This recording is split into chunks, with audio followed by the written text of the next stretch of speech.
주거용으로 원래 안 주거도 가능하다 이래서 주거용으로 살고 안 돼요. 원래 안 돼요. 여기 사무실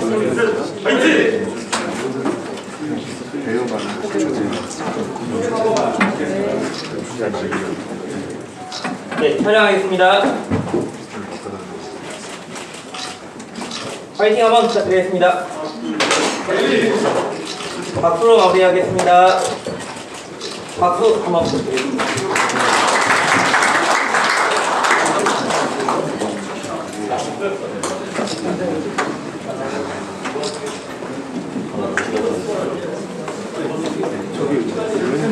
사진 촬영이 모두 마무리되었습니다. 자리에 다시 앉아주시기 바랍니다.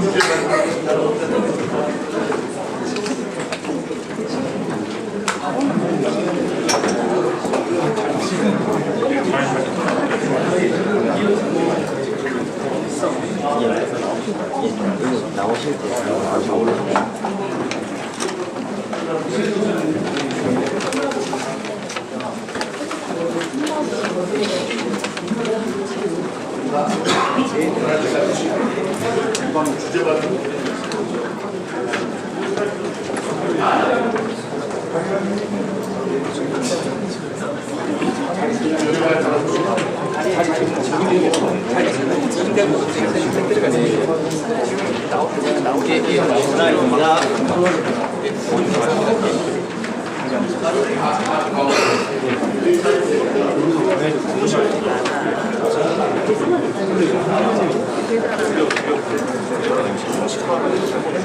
계속 이어가도록 하겠습니다. 이어서 한국부동산개발협회 김수배 회장님의 인상 말씀과 국제산업연구원 최종대 대표님과 토지분법학회 석종훈 회장님의 인상 말씀은 진행 시간 관계상 자료집에 있는 설명으로 대신하도록 하겠습니다. 이제 곧 주제 발표를 읽겠습니다. 오늘 세미나는 생활숙박시설이 직면한 상황에 대한 면밀한 진단과 관련 제도 전반을 살펴보고 개선 대안을 제시하기 위하여 마련되었습니다. 순서는 먼저 김지혁 교수님과 석소영 교수님의 주제 발표가 40분간 있은 후 잠시 토론을 위한 정비 시간을 가진 뒤 토론을 하는 식으로 진행될 예정입니다. 이번 토론은 한양대학교 이명호 원장님께서 맡아 진행해 주시겠습니다. 이번 토론이 끝나면 간단하게 질의응답 시간을 가진 후 오늘 세미나를 마무리하도록 하겠습니다. 그러면 김지혁 교수님의 주거 패러다임 변화에 따른 생활숙박시설 활용을 위한 제도 개선 방안 주제 발표를 시작하겠습니다. 큰 박수로 맞아주시기 바랍니다. 네, 저는 서귀포대학교 연구조합과 김지혁 교수이고요. 오늘 이제 대한특별도시계 소속으로 오늘 세미나 발표를 맡게 됐습니다. 저는 도시계획연구 관련 업체도가 제공이기 때문에 오늘 이 생활숙박시설에 관한 내용을 도시계획 전문가 관점에서 일전에 그 의원님께서 거의 제 발표 내용을 말씀드린 사실은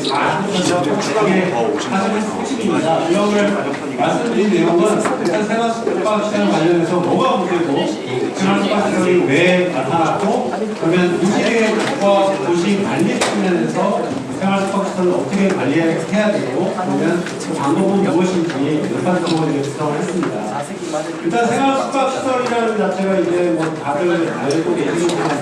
생활숙박시설이 임대업과 숙박이 모두 가능하고요. 특이한 이제 개별 등기와 도입신고가 가능한 사업에 도입이 됐습니다. 여기 보면은 그 주거와 숙박에 제가 나중에도 말씀드리겠지만 좀 하이브리드형이라고 제가 말씀을 드리는데요. 이게 어떻게 나타났나를 보게 되면 2000년 초반에 2000년 월드컵을 앞두고 그 전에 있었던 그 호텔의 기능을 좀 확장해가지고 좀 오래 계시는 분들, 30년 이상씩 체류하시는 분들에 대한 뭔가 그 위협이 필요했었고요. 그래서 2002년 월드컵을 앞두고 공격적으로 경기를 시작했고, 이 말이 처음에 용어가 서비스드 레지던스라는 말로 영어로 처음에 도입이 됐습니다. 그 이후에 공생생활법 시행령도 이제 도입이 되고 생활숙박시설에 겹쳤던 거, 건축법 시행령이 이제 원래는 일반 숙박시설과 관광 숙박시설로 분류가 됐었는데 여기에 생활숙박시설이라는 게 건축법 시행의 별도의 용어들이 들어가게 됐고요. 그 이후에 여러 가지 제도를 됐었고, 이게 이제 특이한 거는 2016년에 부동산 투자 이미지 투자 상품으로 포함이 되게 됩니다. 지금 이제 적지 않은 그 외국인들이 또 투자 상품으로 소유를 하고 있다고 제가 판단이 됩니다. 근데 이제 이렇게 그 이후에 굉장히 많이 언급이 됐었는데, 어떻게 보면은 부동산 시장에서는 대체 투자 상품으로 각광을 받게 됐었고요. 근데 이제 그렇게 되다가 이제 급작스럽게 2021년에 갑자기 이제 그 규제 방안이 발표가 되면서 여러 가지 이제 이게 건축법상 숙박시설이기 때문에 주거로 쓰지 마라. 그게 이제 핵심이고요. 그 이후에 저는 최근에는 급격하게 발표를 했습니다. 그래서 이제 국토부의 어떤 입장은 이게 건축법상 숙박시설이기 때문에 숙박으로만 써라 이거고요. 그래서 이제 이 숙박시설로 쓰지 못하게 되는 주거용도에 대해서는 오피스텔로 변경을 해라 라는 것이고, 아까 계속 말씀하셨지만 그러지 않을 경우 지금 숙박시설이기 때문에 주택으로 쓰는 것은 건축법 위반으로 이행강제금을 부과하겠다라는 게 현재 지금 그 진행 상황이고요.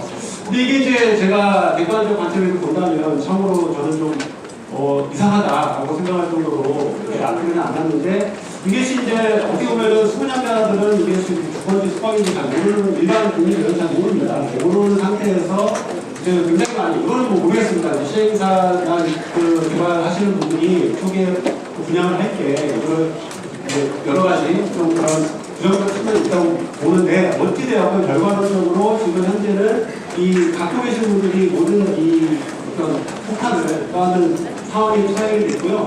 이게 그러면은 오피스텔로 바꾸면 되지 않느냐, 법적으로. 하지만 안 됩니다. 실제로 주차시설이나 그다음에 뭐 등단기 등등을 때문에 지금 사실상 주택으로 변경이 생각이 거의 없습니다.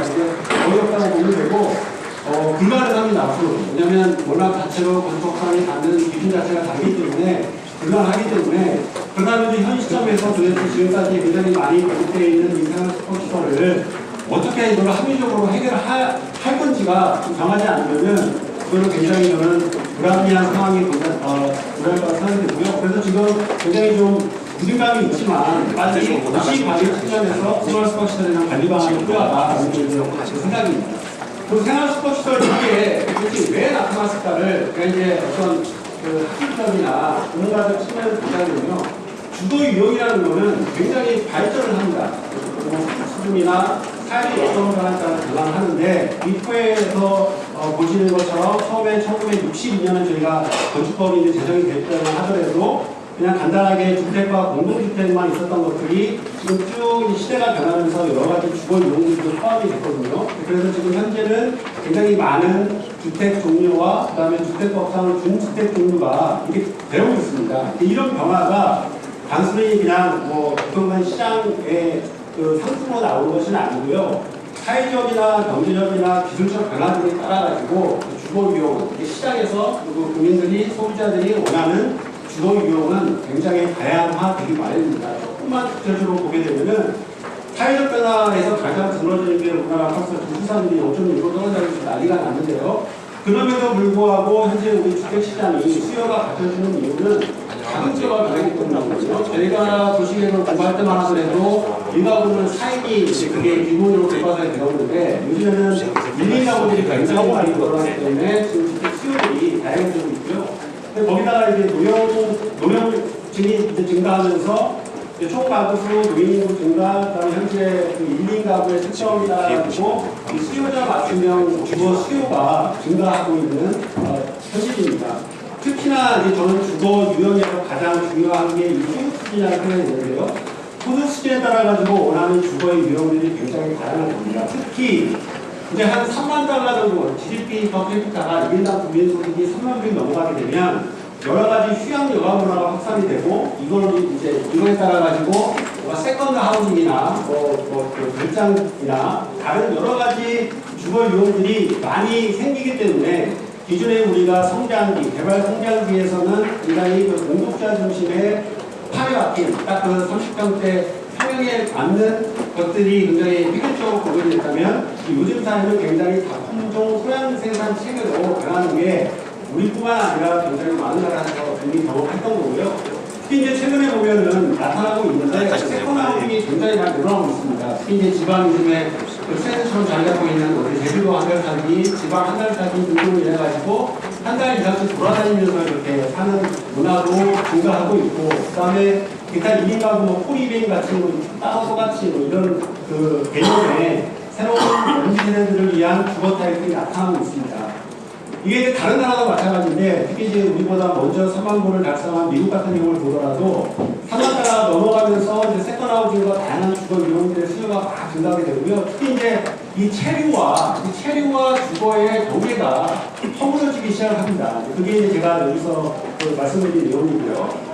그 다음에 이제 기술적 변화에 있어서도 이게 주거 유형에 굉장히 중요한 영향을 주는데, 특히 이제 우리는 그걸 코로나 팬데믹 때 이미 경험했습니다. 굉장히 재택근무가 많아지고 문제가 많아지기 때문에 이게 집인지 오피스인지의 경계도 굉장히 그 부분이 궁금해지고요. 집주구물이나 주거의 정착 개념이 약화가 되면서 여러 가지 다양한 오피스의 유형도 나타나게 되고, 대표적인 저는 이제 오피스텔의 역할을 생각이 듭니다. 오피스텔은 수요 같은 것을 말씀드렸지만 유연한 재택근무 중에 거주와 근무의 유효성 증대하고 있기 때문에 제가 이제 결국 이 부분에서 결론적으로 말씀을 드리는 것은, 예전에 우리가 7, 80년, 90년대에 주택이라고 하면은 그냥 단독주택, 아파트, 근데 그냥 가족이 가서 사는 것들이 이제 그 주거 위험이라고 한다면, 최근에는요, 2000년 이후부터 오피스텔, 아시다시피 이건 업무 시설입니다. 그러니까 업무와 주거를 하이브리드한 오피스텔, 그 다음에 이제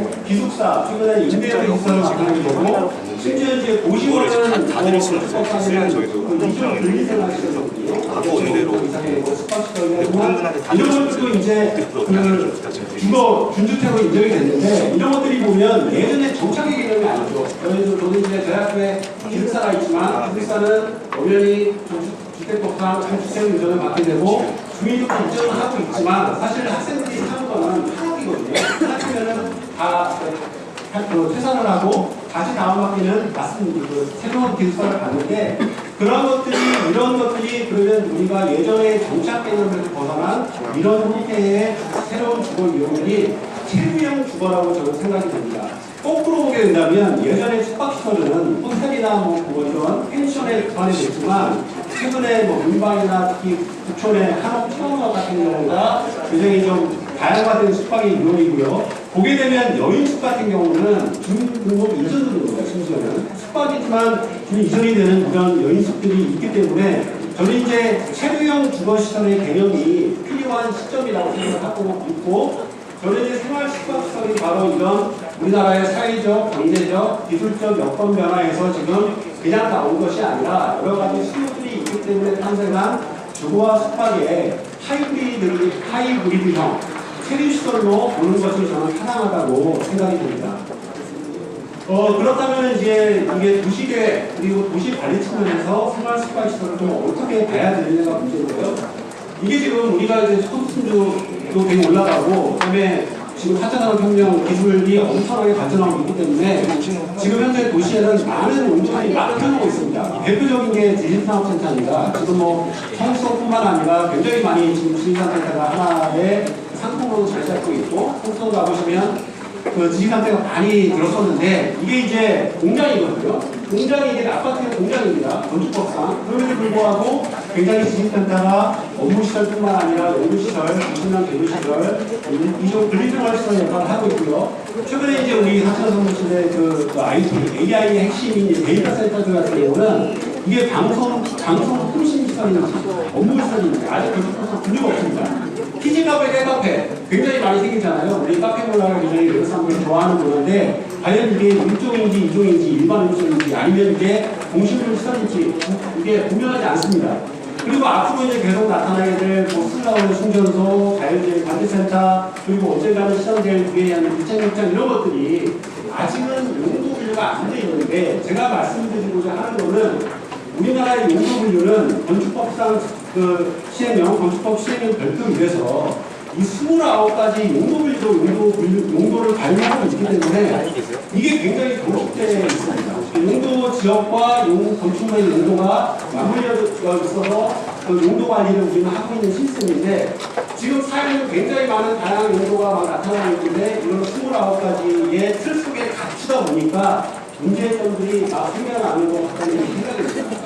대표적인 오피스텔이라고 생각이 됩니다. 오피스텔이 우리나라의 용도지역 특성으로 보자 그 하나가 뭐냐면요. 상업지역에서 주택을 허용하지 않습니다. 굉장히 엄격하게 허용합니다. 주상복합 형태 이외에는 주택을 허용하지 않는데 예를 들면 미국이나 뉴욕시 같은 경우는 상업지역의 주택은 기본적으로 허용이 되거든요. 근데 우리는 특성상 용도지역에서 상업지역의 주거를 허용하지 않기 때문에 어떻게 보면 오피스텔이 그 틈새를 공략한 하나의 새로운 주거 유형으로 태어났거든요.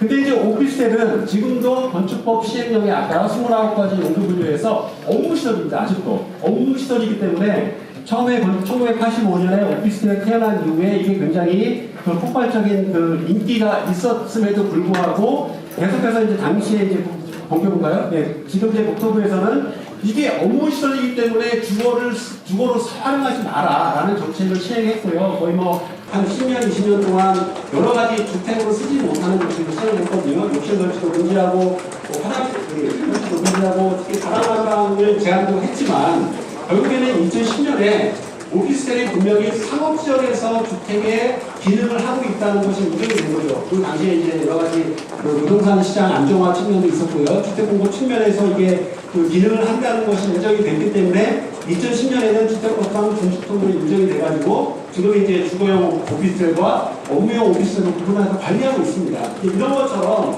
저는 이제 굉장히 그 많은 새롭게 발생하는 용도들을 관리하기 위해서는 유연한 대책이 필요한데 지금 국토부 우리 지금 중앙정부 전체고요. 굉장히 유연하게 가고 있습니다. 근데 뭐 지금 도시의 규제에 불필요한 규제를 완화하고 있고 서울시 뭐 비오는 조링 그래서 예전에 경직된 용도 지역 체계를 완화하겠다 하고 있고요. 특히 이제 최근에 국토부에서 발표한 그 도시계획 혁신 방안 3종 세트 혁신구역, 폭발용도구역, 도시계 임시복합구역들이 이 취지가 뭐냐면은 기존에 우리가 그 산업혁명 이후에 엄격하게 용도 지역에 의해서 발표되던 용도관리 체계 용도 지역을 보다 우리 특별하는 경제 사회적 환경에 맞춰가지고 집주분적 공유복합개발 좀 새로운 공간을 만들자는 거거든요. 근데 집주분적을 하기 위해서는 대부분의 업무가 모여있는 상업지역에도 주택이 필요한 것인데 그 기능을 하는 게 오피스텔일 수 있고 제가 좋아하는 것 중에 하나도 생활스파시설도 충분히 그 기능을 할 수 있다는 것입니다. 이런처럼 가고 있고요. 특히 이제 도심의 주택 공급을 확대하기 위해서 특히 여러 가지 다양한 도시형 생활주택 관련제를 완화를 시키고 있는 추세이고 그리고 서울시에서는 뭐 기숙사 보시원 생활수박시설에 대한 임대 뭐 이런 것도 검토를 하고 있는 중이고요. 이런 방향이 있습니다. 이미 지금 국토부에서는 굉장히 기존의 경직됐던 도시관리 체계를 유연하게 가고 있지만 아직도 건축물 용도 관리에는 너무 경직돼 있다라는 게 제 생각입니다. 보시게 되면 아까 말씀드렸지만 지식산업센터 건축법상 공장임에도 불구하고 실제 사용은 업무, 연구, 제조를 하고 있습니다. 오피스텔 업무시설이지만 업무용과 주거로 나누고 있죠. 고시원이 저는 사실 제일 문제라고 생각이 되는데 우리 지금 우리나라의 지옥고 요즘에 지옥고라는 말이 그 한동안 작년에 유행했었는데 지하층 옥탑방 고시원입니다. 그러니까 굉장히 열악한 주거를 일컫는 그 고시원으로 심지어 고시원도 분명히 주거와 숙박과 체류 기능이 다 있기 때문에 현재는 준주택으로 인정이 되고 있습니다. 여인숙 숙박시설이지만 체류되고 있고요. 심지어 주민도 인정도 되고 있습니다. 여인숙에. 기숙사 마찬가지입니다. 근데 이제 생활숙박시설을 보게 되면 주거와 숙박과 체류의 기능이 다 갖고 있는데 아직도 숙박시설로만 건축법에 있는 건축물의 용도 분류에 따라서 이렇게만 갈 거냐라는 것이 이제 제가 제기하는 가장 핵심적인 문제고요. 근데 이게 또 이제 그 국정 간에도 엇박자가 있는 것이 뭐냐면 행안부에서는 주거를 어떻게 판단하느냐, 30일 이상 거주하면 주거로 보거든요. 그러니까 당연히 행안부 기준에서는 생활 숙박시설도 중립 인정이 가능한 시설입니다. 이게 지금 국토부와 지금 관광운영법의 그 보건복지부와 생활 숙박시설 보는 관점이 같은 부처 내에서 다른 것이고, 그게 이제 전업신고 기준은 마찬가지입니다. 아까 계속 말씀드리지만 이게 그 주거와 숙박의 개념 변화 때문에, 그러니까 꼭 너무 주거, 너무 숙박이 아니라 이 중간 영역, 최후의 기능이 분명히 많이 나타나고 있음에도 불구하고 기존의 주거와 숙박으로만 양분화 시키다 보니까 최근에 나타나는 이런 문제들을 담지 못하고 있고요. 특히 지금 예전에 호텔을 지금 많은 주택 용도로 활용해 쓰고 있습니다. 이게 이제 예전에 몇 년 전에요. 그때 코로나 시절에 관광객이 줄어가지고 호텔들이 막 이제 공실이 많아졌을 때는 어떤 정책을 폈었냐면 이제 호텔을 주택으로 바꾸는 정책을 폈었죠. 들어가시면 모르겠지만. 그 다음에 그 호텔, 좀 전에 보셨지만 빈 그 호텔들을 주택으로 바꾸는 정책을 피는 반면에 분명히 이 기능을 하고 있는 생활 숙박시설에서는 주택 활용을 제한하는 것이 제가 볼 때는 참 합리적이지 않다는 생각이 들고요.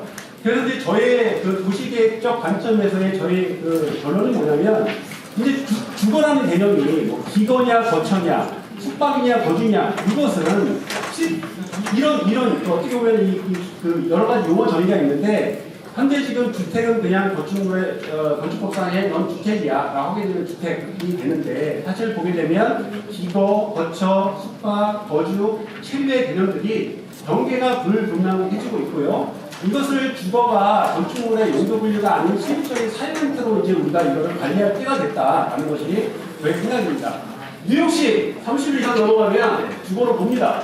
네, 호텔도 30일 이상 체류를 하게 되면요, 주거로 보기 때문에 주거 지역에서도 가능합니다. 일본 체형 주거시설 개념이 이미 논의돼서요. 특히 이제 2006년에 일본에서 만든 주장한 기본법을 보게 되면 이제 생애주기별로 국민들한테 다양한 주거 이용을 가능하기 위한 그 주택의 분류 체계를 보게 되면 위클리, 먼슬리 임대 멘션들이 있고요. 이런 것들이 제가 볼 때는 생활 숙박시설과 굉장히 유사한 형태라고 생각이 되고, 이렇게 이제 각 국가들에서도 이미 이런 새로운 형태의 주거를 담아내기 위한 여러 가지 정책들을 펴고 있습니다. 그래서 저는 이제 이 도시계획적 측면에서 시대적 여건 변화 수용과 그다음에 도시관리의 유연한 대응, 그다음에 이 새롭게 등장하고 있는 다양한 주거 수요에 대한 충족을 하게 되고, 그다음에 여기에 이제 주택 공급과 가격 안정 효과에서 저는 역할을 할 수 있다고 생각이 되기 때문에 생활 숙박 시설을 더 이상 건축물의 용도에 넌 숙박이야라고 두지 말고 이것을 우리 지금 여건 변화에 따른 새로운 주택 이용으로 보자라는 것이 저의 생각입니다. 결론적으로 아까 의원님께서 말씀하셨는데요. 지금 우리는 다행스럽게도 주택법에 준주택이라는 게 있습니다. 거기에 이미 도시원, 오피스텔, 노인복지주택, 준주택으로 관리가 되고 있습니다. 그래서 따라서 저는 생활 숙박시설도 주거의 기능을, 도심에서 주거의 기능을 충분히 할 수 있는 지형이기 때문에 주택법상 준주택으로만 도입을 해도 굉장히 많은 문제가 해결됩니다.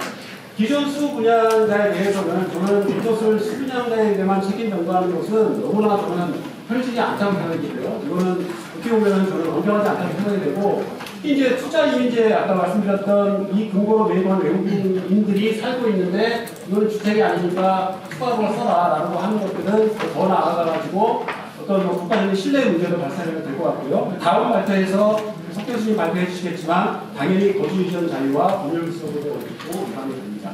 저는 그래서 기본적으로 10월 14일 얼마 남지 않았기 때문에 당장 이 이행강제금을 10월 14일부터 하겠다는 걸 저는 말하지 않습니다. 우리 해결방안이 나올 때까지 이거는 일단 좀 멈췄으면 좋겠다는 생각이 들고, 지금 이 표를 보게 되시면 현재 이미 오피스텔을 말씀드렸지만 오피스텔은 주거용과 업무용으로 분리가 되고 있고, 다주택화 시설인 도시원도 이미 주택과 그다음에 500제곱 넘어가면 숙박으로 보고 있습니다.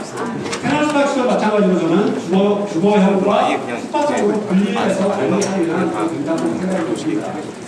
오피스텔과 생활 숙박시설 아파트를 이제 보게 되면 문제가 뭐가 있냐면요. 이제 마지막 페이지인데요. 다만 이제 뭐가 문제가 되냐면 지금 주차준이 가장 큰 문제입니다. 생활 숙박시설이 주거로 활용되는 경우에 주차는 반드시 필요한데 현재 이게 숙박으로 들어가서 200km 한 대로 되어 있어서 굉장히 좀 적기 때문에 인재 생활수법시설에 대한 적정 주차 부분에 대한 기준이 필요할 것 같고요. 그 다음에 이제 당연히 주거 기능을 하기 위해서는 피라미드 설계 기준 도입을 해야 되고요. 제일 문제가 되는 우리 학교 등 기반시설 문제라고 하게 됩니다. 오피스텔이 다 그렇습니다. 오피스텔이 업무 시설이기 때문에 분명히 사람들이 삶에도 불구하고 그 전에 우리 임기 신도시, 송도나 청라, 뭐 하남 같은 경우에 신도시를 계획할 때도 오피스텔을 인구를 안 잡아놔가지고 실제로 다 그 신도시가 만들어진 이후에 학교 부족하고 기반시설이 부족한 문제가 발생했거든요. 이런 문제들은 우리가 이미 오피스텔에서 경험을 해봤기 때문에 생활 숙박시설에 대한 그 중주택으로 도입함에 따른 이런 부족한 요인에 대해서는 검토 이후에 요기에 따른 크리тер리를 마련해야 된다. 라는 것이 저희 생각입니다. 우선 마치겠습니다.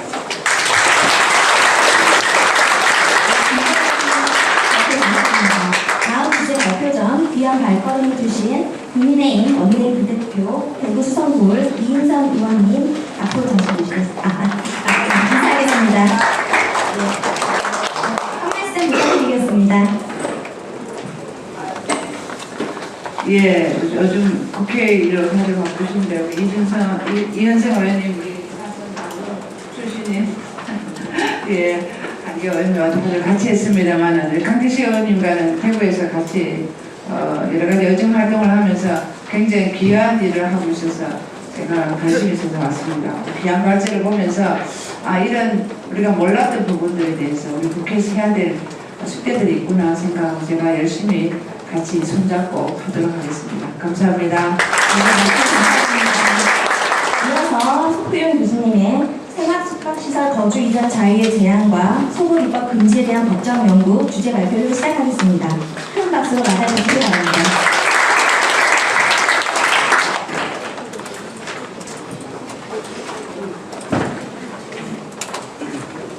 네, 안녕하십니까. 이주재인 생활수법시설 거주이전 자유 제한과 소급 입법 금지에 대한 법적인데 발표를 맡은 명지대학교에 근무하고 있는 석호영입니다. 이미 앞에서 너무 잘 발표를 해주셔가지고요. 생활숙박시설이 많이 이렇게 활성화되고 기존에 그리고 지금 현재 어떤 문제가 있는지에 잘 핵심을 잘 잡아주셨기 때문에 그에 대한 어떤 추가적인 설명은 크게는 필요 없을 것 같습니다. 저는 기본적으로 이 숙박시설에 대해서 우리가 헌법상의 행정법상의 어떤 원칙들을 위반하고 있는지에 대해서 검토를 했고요. 그렇기에 우리 발제자료 자체도 좀 서술형으로 조금 발제를 준비했습니다. 그래서 오늘 이렇게 많이 참여를 해주신 것 자체가 지금 현재 상황에 대한 많은 관심과 그 문제점에 대한 것도 많이 지적이 되고 있다고 생각을 하는데요. 이 생활숙박시설의 등장 배경은 아까 앞에서 말씀드린 바와 같이 말 그대로 활성화 때문인 것 같습니다. 주거의 형태는 다양해지면서 그것을 이제 바로 해결하기 위해서 어떤 형태를 만들어내다 보니까 기존의 이제 레지던스 오피스텔의 형태를 합의한 이런 생활숙박시설의 형태가 많이 나타나게 된 것 같은데요. 기존 이전에 이거를 이제 많이 이제 활성화시키기 위해서 많이 작년에 게 사실인 것 같습니다. 기존에 이제 신문 기사나 정부의 발표 내용들을 보면 그런 흐름으로 왔던 것 같은데요. 문제점은 이제 활성화를 시키고자 했던 그 대상이 지금 현재 시점에 와서는 이제 어떤 투기의 대상이 아닌가라고 시선으로 보기 시작을 한 것 같습니다. 그렇기 때문에 현재 건축법 시행령 개정을 통해서 오피스텔 일부 변경이라든지 이런 것들을 유예기간을 두면서까지 강제로 만드는 걸로 보이는데요. 이렇게 그 흐름에 따라서 장려했다가 나중에 이게 잠깐 문제가 발생한 것 같으니까 장려하지 않는 형태로 법이나 제도가 바뀌는 것은 우리 국민 입장에서 상당히 스트레스가 쌓일 수밖에 없는 그런 문제인 것 같습니다. 개인적으로는 항상 생각하는 것은 특히 우리 부동산 관련된 법 제도에서는 항상 그 법적 안정성의 범위 내에서 정책이 변화하고 제정이 된다는 생각을 평소에 꾸준히 하고 있었습니다. 아까 앞에서 김 교수님께서 지적해 주신 바와 같이 그러한 측면에서 용도 제도에 대한 부분도 저희가 수십 년째 이어온 제도이기 때문에 그러한 틀에 갖춰진 용도 제도에 현재 새로운 구형에 반영한 이런 시설이 생겨나는 것을 갖다가 이제 포섭을 하려다 보니까 이러한 문제가 발생하지 않는다는 문제인식을 현재 가지고 있습니다. 그런 측면을 봤을 때 이 등장 배경에서 보시다시피 그런 활성화에 대한 부분들로 인해서 생활수급시설이 많이 발생하게 됐고요. 뒤에 나오겠지만 한 18만 정도 한 18만 가구 정도가 지금 현재 이 생활수급시설에서 주거하시는 걸로 파악이 되고, 그리고 그게 어떤 특정 경기도나 서울에 집중된 것이 아니라 전국에 고령에 분포가 되어 있는 걸로 알고 있습니다. 그렇기 때문에 이 상황 자체가 과연 가볍게 볼 것이냐, 그렇지 않은 상황이 있다고 말씀드릴 수 있을 것 같고요. 그렇다면 우리가 현재 건축법의 공주위생업법의 시행령을 개정한 현재 정부 기관의 그러한 개정 내용 자체가 현재 생활수급시설에 거주하고 계신 분들을 어떻게 어떤 불이익을 주고 있느냐를 좀 고민해봐야 될 것 같습니다. 그럼 불이익을 법으로 생각했을 때 현행 법률 이외의 기본적 원칙상으로 생각할 수 있는 것은 아까 초반에 말씀드렸듯이 헌법이나 행정법상의 원칙들을 끌고 와서 우리가 판단할 수밖에 없는 문제들이 있습니다. 그렇기 때문에 이 현재 개정된 법률 시행령 기준 자체가 헌법상에 어떤 원칙이 위반되는지에 대한 부분들을 좀 강조드릴 수밖에 없을 것 같고요.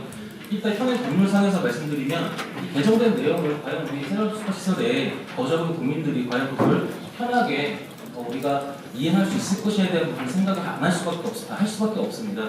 우리가 기본적으로 용도 변경이라고 했을 때 가볍게 용도를 변경할 수 있다는 생각은 일반 국민이 하지는 못할 겁니다. 그리고 저한테는 용도 변경이 필요하다고 했을 때는 그것에 상당히 부담감을 느낄 수밖에 없거든요. 그렇기 때문에 용도 변경을 통한 유예기간을 둔다 하더라도 사실상 그것이 일반 국민의 입장에서 봤을 때 과연 합리적이냐, 그리고 실제 그 사회가 어느 정도 침해해야 된다, 이런 부분들을 고민 안 해볼 수가 없습니다. 그렇기 때문에 국민 입장에서 봤을 때는 이 마지막에 있는 것처럼 법 제도나 그러한 정책적인 변화에 순응하고 바로 따라서 이행하기는 현실적으로 상당히 쉽지 않은 문제가 있다.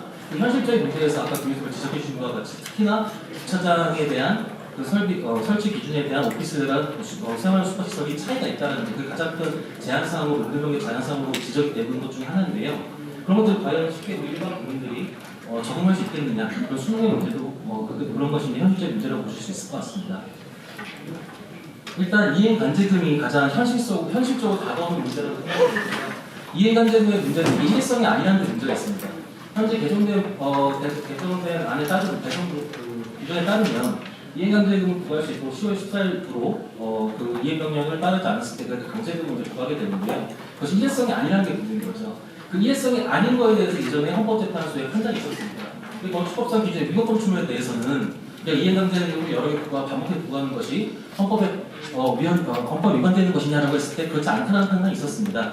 그것은 왜 그랬을까요? 그때 당시에 우리가 그 해당 건축법적인 규정이 단순하게 이행강제 부과뿐만 아니라 그거에 대한 대안이라든지 여러 가지 다른 규정들을 같이 동일하게 포함을 시키고 있었기 때문에 말 그대로 개인의 이익을 침해할 수 있는 여지는 있지만 말 그대로 최소 침해다라는 원칙에 반하지 않는다라고 해서 합헌 결정이 난 사례가 있습니다. 근데 이것은 우리가 생활수급시설에 지금 거주하고 계신 분들은 제가 알기로는 말 그대로 이거를 불법적으로 지금 거주를 시작하신 분은 없는 걸로 알고 있습니다. 그렇기 때문에 말 그대로 위법 자체에 대한 것이 성립한 적이 없다는 것이죠. 그럼 이렇게 위법하게 그 시설에서 생활하고 본인들이 지어서 살고 있는 것이 아닌데도 불구하고 만약에 위법 건축물로 봐서 이해관을 부과하게 된다고 했을 때는 상당히 반헌법적인 그러한 행정이 될 것이다라는 생각을 하고 있습니다. 그렇기 때문에 이해관계금 자체에 대한 반복적인 부과나 이 부과 자체에 대한 것은 위헌 문제가 없지만 생활수급시설에 대해서 위법 자체가 없기 때문에 충분히 이해관계 부과 자체가 우리가 헌법 규정 위반한 내용이 될 수 있다라는 위험성이 있다라고 보여지고요. 그래서 이행 강제금의 제재 수단을 통해서 이렇게 형평성과 적절성의 문제인데 우리가 준주택으로 생활수급시설을 포함시키자라고 하는 것들은 기존의 규정들에서 제한이 불가했던 내용들을 적용하기 위해서 그런 개선을 요구하는 것입니다. 그렇지만 최근에 생활수급시설 관련된 신문 기사들을 보게 되면 해당 기관이 통일통되던 유예기간의 근거 이외에 완화되는 정책은 아니면 개정은 없을 것이다라고 옷을 박은 것으로 알고 있습니다. 그렇기 때문에 현재 시행령 상태에서 개정된 시행령 상태의 규정 내에서 우리가 뭔가 조치를 해야 되는 것인데 과연 그런 것이 아까 말씀드린 것처럼 현실적으로 쉽겠느냐라고 했을 때 쉽지 않다는 것이죠. 아까 지구단위 계획 변경에 대한 문제가 있어서도 지구단위 계획 변경의 문제도 이것은 지자체 협조가 필요한 부분인데 각 지자체별로 이것은 입장이 다를 수도 있습니다. 어떤 특정 지자체에 말씀드리지 않겠지만 지자체 자체에서는 이 생활시설에 대해서는 우리가 이것을 지금 현재대로 해서 어떤 정책들을 바로 적용시켜주기에 좀 어려움이 있다라는 의견을 가지고 있는 반면에 국토부 입장은 지구단위 계획 자체에 대한 변환이 지자체에 있기 때문에 우리가 나설 수 없는 입장이다라는 입장을 취하고 있는 것으로 알고 있습니다. 그렇기 때문에 같은 지구단위 계획 변경에 대한 문제조차도 우리가 생활수칙을 적극적으로 그것을 용도 변경하려고 해도 이게 지자체나 중앙정부 기관의 입장에 따라서 지지부진하게 진행이 되는 것이죠. 그 지지부진하게 진행되는 부분을 아까 김우수께서 보여주신 그 표에서 현재까지 용도 변경이 시행된 퍼센트를 봤을 때 전체의 2%도 안 됩니다. 아직 10월 24일까지 얼마 남지 않은 불구하고 전체 아직 2%가 안 되는 얘기는 그만큼 현실적으로 사실상 불가능한 내용들을 규정을 했다라고 볼 수밖에 없어 보입니다. 그렇기 때문에 우리가 일반적인 재산권에 대한 부분에서 생각을 했을 때 충분히 우리 일반 국민, 특히 생활수축시설에 현재 거주하고 계신 분들의 재산권을 침해할 여지가 상당히 크다고 볼 수 있습니다. 그러니까 기본적으로 생각했을 때 재산권 당연히 국가에서 보장해줍니다. 그렇지만 제한이 불가하느냐라고 했을 때는 제한이 불가한 건 아니죠. 우리가 재산권 행사할 때 당연히 공공에 적합하게 해야 되고 그리고 그거에 대한 제한이 있을 때 당연히 법률 근거가 있어야 됩니다. 그렇기 때문에 현재 개정안에 따라서 이렇게 어떤 이행을 분명히 강제하는 상황이 됐을 때 그것이 과연 재산권 침해를 할 여지가 있느냐라는 것을 판단을 해봐야 되는데 방금 말씀드린 결론적으로는 우리가 재산권 침해 가능성이 충분히 있어 보인다라고 말씀을 드릴 수 있을 것 같습니다. 그리고 앞에서 이런 분양 당시 주거로 가능하다, 광고 이런 거에 대해서도 그럼 들어갈 때 잘 확인했어야 되는 거 아니냐 라고 비판하는 사람이 있을 수 있습니다. 그렇지만 과연 당시에 정부에서는 상당히 활성화시키고 오래됐던 그리고 광고에서 보고 있고 그리고 실제 그냥 민간 분야 업체들 것을 생활수칙에서 새로운 주거 형태로서 많이 홍보하고 있던 시절입니다. 그리고 그거에 대한 제재가 거의 만 10년 동안 사실상 없었던 단계. 그렇기 때문에 이미 생활수칙의 기존에 있는 그냥 바닥으로 고객적이신 분들에 대해서는 정부에서 지난 10년 동안부터 투자할 것이 없었기 때문에 하루에 이런 시설에 대해서는 현재 정책이 유지되겠지만 또는 법 제도가 그대로 운영이 되겠구나라는 이미 신뢰라는 부분이 생성이 됐다고 볼 수밖에 없습니다. 그렇기 때문에 이러한 국민들과 신뢰를 저버리는 그런 바라는 법 제도에 대해서는 당연히 그 신뢰 보호를 우리가 현재되는 원칙상에 바라기 때문에 그것도 마찬가지로 헌법선택법상의 법률 원칙에 위반하기 때문에 조기 효력이 없을 것이다 라고 볼 수 있을 것 같습니다. 이 부분은 이해는 그거에 대한 부분이 있어서 재산권을 과하게 침해하느냐에 대한 부분에 있어서 과잉금지 원칙에 대한 의견을 가지고 하기 때문에 이 부분을 넘어가도록 하겠습니다. 그 다음에 재산권 침해, 아까 법률의 제한에 대한 부분을 설명드렸던 부분이기 때문에 이 부분으로 특별하게 추가적인 설명드리지 않고 넘어갈 수 있도록 하겠습니다. 이 헌법 2, 3조에 대한 부분이 가장 대표적인 재산권에 대한 제한 규정인데요. 마찬가지로 재산권이 보장은 되지만 당연히 제한이 될 수 있고요. 그에 대한 행사 이런 것들도 당연히 법에서 제한이 돼야 되는 것은 맞지만 이러한 재산권 제한 자체가 방금 지금까지 말씀드린 그런 원칙들에 반하지 않느냐에 대한 부분을 우리가 평가를 해봐야 된다고 생각을 합니다. 그래서 우리가 재산권 침해 가능성에 대해서는 이러한 자유와 권리의 동질적 내용의 침해를 했느냐에 대한 부분, 재산권 행사가 얼마나 적합하게 이루어지고 있느냐, 그리고 이루어져 왔느냐, 그리고 개인이 수용할수 과다한 제약이 있었느냐, 그 재산권 제한의 공용 제한이라든지, 그다음 소득 입법에 의한 재산권 박탈 여부에 대한 부분이 있었느냐라고 할 때, 특히 이 부분에 있어서는 앞에서 위원님께서 말씀하신 것과 같이 가장 중요한 위반 사항 중에 원칙을 위반한 것 중에 하나 연결되는 것이 소득 입법에 대한 부분인데요. 이 소득 입법의 재산권 박탈은 13조 2항에서 금지를 하고 있습니다. 그렇지만 우리가 소득 입법에 대한 유형이 있는데요. 그러니까 진정하고 부진정이라는 게 있습니다. 그 진정 소득에 대해서 과거에 완전히 종료된 사안에 대해서 잘 되돌려가지고 현재 보시면 되겠고요. 부진정에 대해서 현재 진행 중인 내용이라고 보시면 되겠습니다.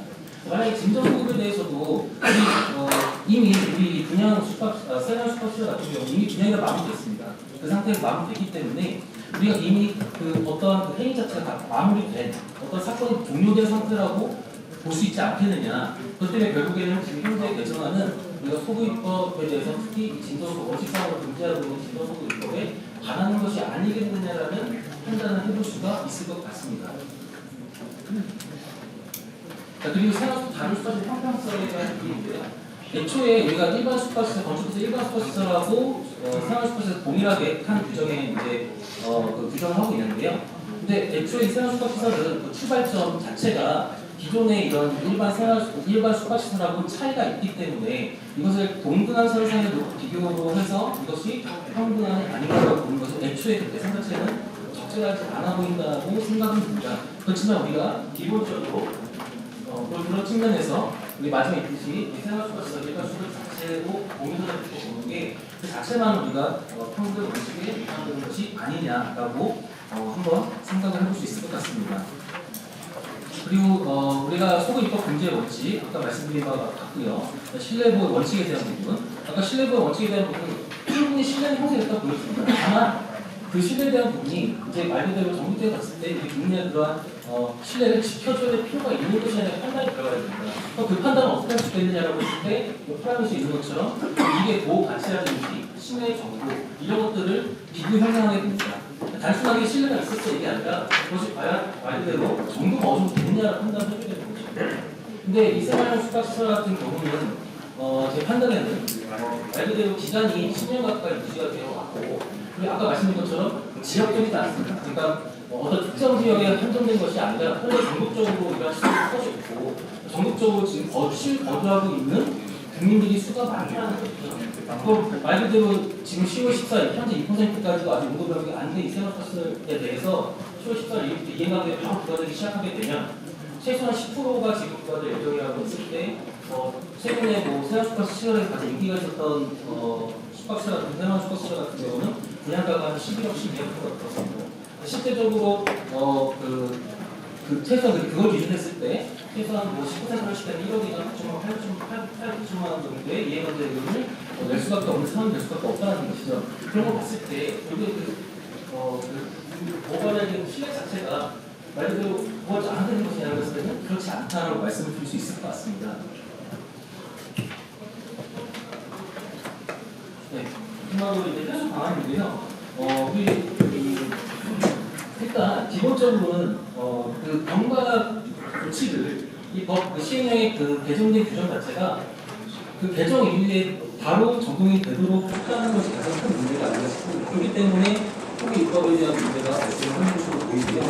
그렇기 때문에 간단하게는 우리 그 건축법상 시행령 상의 이 규칙을 개정을 해서 기존에 이제 해당 규정 공판을 시행한다라고 이 규정한 부분을 이렇게 이런 식으로 해당 규정 시행 이후에 도전을 적용한다라고 하는 형태로 결정하는 것이 바람직하지 않을까. 이것이 현재 현 제도 하에서 큰 변화 없이 가장 간편하게 생각해 볼 수 있는 그런 안이 아닐까라는 생각이 들고요.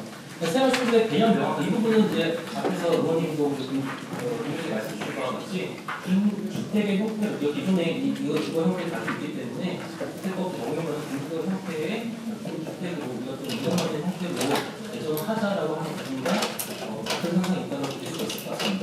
워낙에 다양한 형태의 용어들이 많이 사용이 되기 때문에 레지던스라든지 호텔형이라든지 다양한 아까 저희가 기존에 있었던 내용에서 새롭게 등장하는 코스들의 방식을 봤을 때 정말 다양하게 나오거든요. 그것들이 전부 다 법의 개념이 있는 것도 있고 없는 것도 있기 때문에 우리가 이 기회에 한번 이상한 코스를 포함해서 우리가 새롭게 등장하는 기존에 있었던 그러한 주거시설을 전부 다 형태를 분류해서 한번 법 개념을 새롭게 제정하든지 아니면 기존의 개념도 정리할 필요가 명시적으로 바라볼 필요가 있지 않을까라는 측면에서 이 개념 명확화에 대한 부분을 개선하도록 제시를 해봤습니다. 가장 중요한 건 우리가 말 그대로 법이 가장 갖고 있는 단점 중에 하나가 유연성이 없다는 부분인 것 같습니다. 그러니까 법이 개정됐을 때 어떤 상황이 되었을 때 그 개정 종료가 빠르게 따라가기가 사실상 힘들다는 것이 가장 단점이 아닌가라는 생각을 듭니다. 그렇지만 우리가 그 법적 안정성이라는 것, 그 법적 안정성이 결국 그것을 하는 것은 현재 숙박설에 대해서는 우리 국민의 주거에 대한 안정성, 자기 주변의 자유 이런 것들을 자연스럽게 결정이 되는 거거든요. 그렇기 때문에 말 그대로 법적 안정성이라는 것이 구제업에서 이것이 지켜졌을 때 우리가 모든 국민이 특히 이 숙박시설에 그냥뿐만 아니더라도 다른 법률의 영역에서도 안정적인 생활을 이뤄갈 수 있다라는 부분이 가장 중요하지 않을까 생각합니다. 그렇기 때문에 유예 기간을 2년으로 규정을 하고 있다고 하지만 과연 그 2년이라는 기간이 충분하냐라는 입장에서 봤을 때는 아까 말씀드린 바와 같이 2%는 안 되는 용도 변화, 용도 그 신청의 그 실적이 그 결과를 보여주는 게 아닌가라는 생각이 듭니다. 개인적으로는 어디 이제 작은 자리 큰 자리 된다는 발표를 할 때 저는 참 상당히 친공무원적인 사람이라고 말씀드리는데요. 상당히 제 역할을 많이 잘하고 계시고 그리고 상당히 열심히 노력하고 계신 거 알기 때문에 이 부분에 있어서도 한번 좀 전향적인 방향에서 한번 고려를 해주시면 어떨까라는 생각이 듭니다. 지금 이 자리에 이렇게 많은 분들이 와 계신 것 자체가 현재 상황의 문제성이라든지 앞으로 개선 필요성에 대해서 반증하는 그러한 시간이 아닌가라는 생각이 듭니다. 이상으로 짧은 발표 마치겠습니다. 감사합니다. 발표 감사드립니다. 두 분 주제 발표에 귀 기울여 주셔서 감사드리며 다시 한번 발표자님들께 큰 박수 부탁드리겠습니다. 종합 토론을 시작하기에 앞서 토론 테이블 정리를 위하여 약 5분간 휴식 시간을 갖도록 하겠습니다.